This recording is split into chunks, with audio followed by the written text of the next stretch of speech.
Out Nation. It's coming to you here from the food court.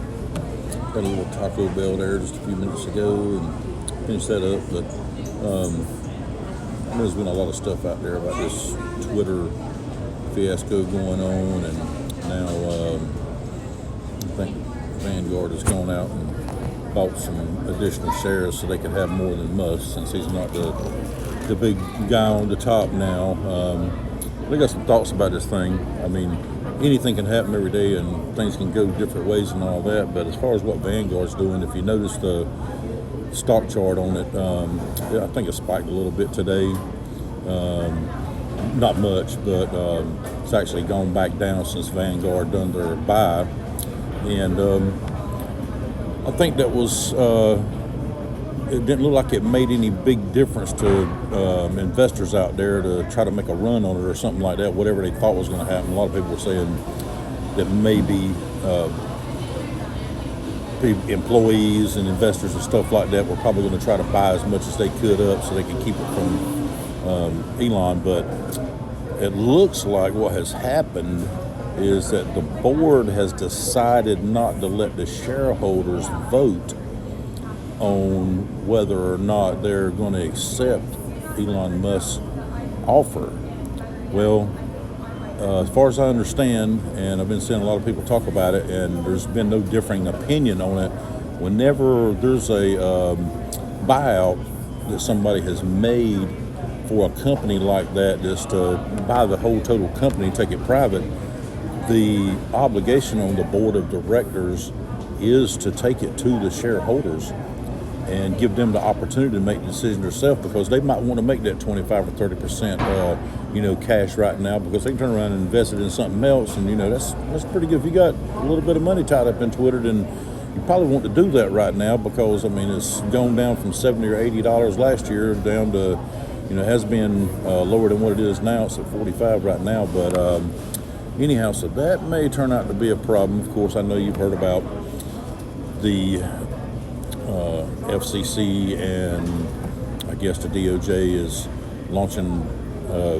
investigation on Elon Musk and regulatory problems with Tesla. And ain't that kind of stupid, because now they're attacking the number one guy out there that's been trying to put the real electric cars in mass on the highway to meet their agenda, but they're going to somehow turn around and try to gig him. I don't know what they think they're going to do by doing that, because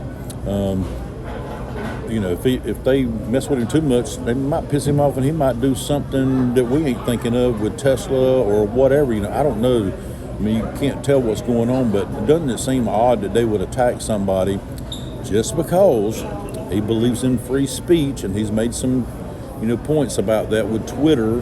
And if he's worried about Donald Trump coming back on there, he's already said he's not going back to Twitter. So maybe he's banking on Truth Social or whatever, or getting out another way, his message out or another way. But it's not, can't be that. So you can't blame it on him trying to get Trump back on there. Sounds like to me he just wants to make a good business deal, buy the thing up, since it has been losing market value for a solid year. It's worth half now or less than what it was worth a year ago. So could be that he's trying to pick it back up and make it a viable business. That's what business is about, and to make money for your shareholders. And people don't understand that. And I don't really understand Vanguard going out there and buying as many shares as they can so they can be the top shareholder. I don't know what that they think that gains them by doing that, except for to be the top shareholder. Before, I think BlackRock was number one shareholder and Vanguard was number two. A few other, other companies behind that. And remember, folks, they're buying this with your money. All they are is an investment companies, that have gotten too much power over time. Lord knows how much money in pensions, 401ks, IRAs, whatever kind of money they can get their hands on to manage, so to speak, and spend your money to buy Twitter shares with. And like I say, I'm not real fond of BlackRock. mean, I don't like the fact that Vanguard is managing, almost as much money as BlackRock is, but they have been a profits-based, kind of down-to-earth investing organization, as far as I know, back whenever they started that, because the guy that started it, I think he tried to start something and it failed or whatever, but they actually wouldn't let him go back into the same type of investing business. But he developed this model of Vanguard, which has been very profitable for the people that are invested in Vanguard. But it didn't seem so out there, eccentric, whatever, just really down to earth investments and stuff like that. But like I said, they've grown really big. I mean, they were really, really successful in what they were doing and stuff. But like I say, don't know what's going on here with why Vanguard did that. Don't know how it's going to turn out, except for the fact that evidently didn't make any difference because the stock price actually went down, so they lost money on the investment. And what would be a real shame of it is that these people, if they're woke that way and they don't believe in, free speech, and don't believe in somebody, making a business decision to buy a place like that, like Twitter, and making some changes to it so it's more profitable and more people like it. It's hard for me to understand, because that automatically means that they invested in Twitter not caring whether they lost your money, that they're obligated, got a fiduciary responsibility to make good decisions on their investments. So your investment, your money that they're using is creating wealth for you. That's the only obligation they have with their business model, whether it's BlackRock or Vanguard or whoever, is to make their investors money. And it kind of ticks me off a little bit, because if you go pull up BlackRock and look at a lot of their investments and stuff, it's kind of shameful to be able to go out there and look at what they've got all your money invested in. I mean, it's hundreds and hundreds of companies, but if you scroll down the list of them, almost all the losses they have taken have been on Chinese investments. I mean, just losing tons and tons of money on these investments. As much as 10, 15, 20% on some of the Chinese investment funds they're in and stuff like that.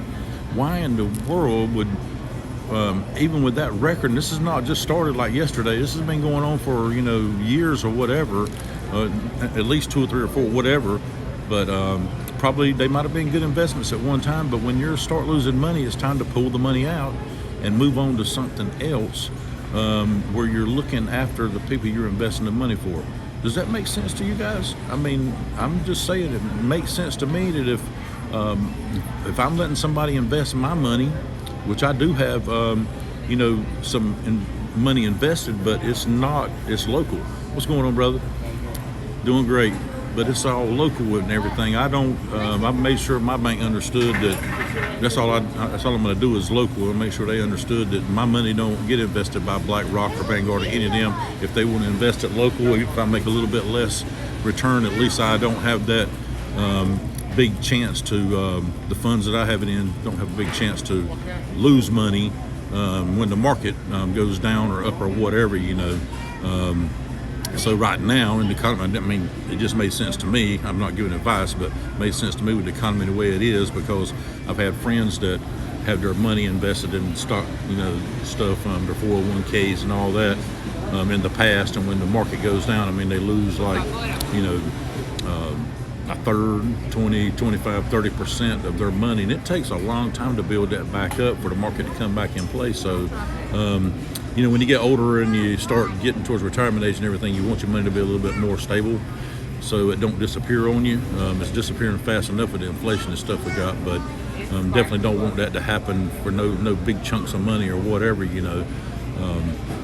Anyway, just want to run that stuff on the Elon Musk and the Twitter stuff by you and make, just get you out there thinking about what's going on. If you want to leave some comments, I appreciate that, because I know I can't think of everything and see every side of it, but been watching what's going on. So if you will, hit the Rumble button, hit the subscribe button as well if you don't mind, and share this with people. I know if you share it from Rumble, you got to copy the address and the URL bar anyway, and I'm going to put it on some other social media stuff. So you see it over there on Gab or Clout Hub, even Twitter or maybe Locals. It's going to be out there too. So just share it with everybody that you can. I sure would appreciate it. And move it on up. Mainly just to get some people to see it, so it'll get them to thinking about their money and thinking about how these big companies are working and stuff like that. Because people don't feel like they have control over that.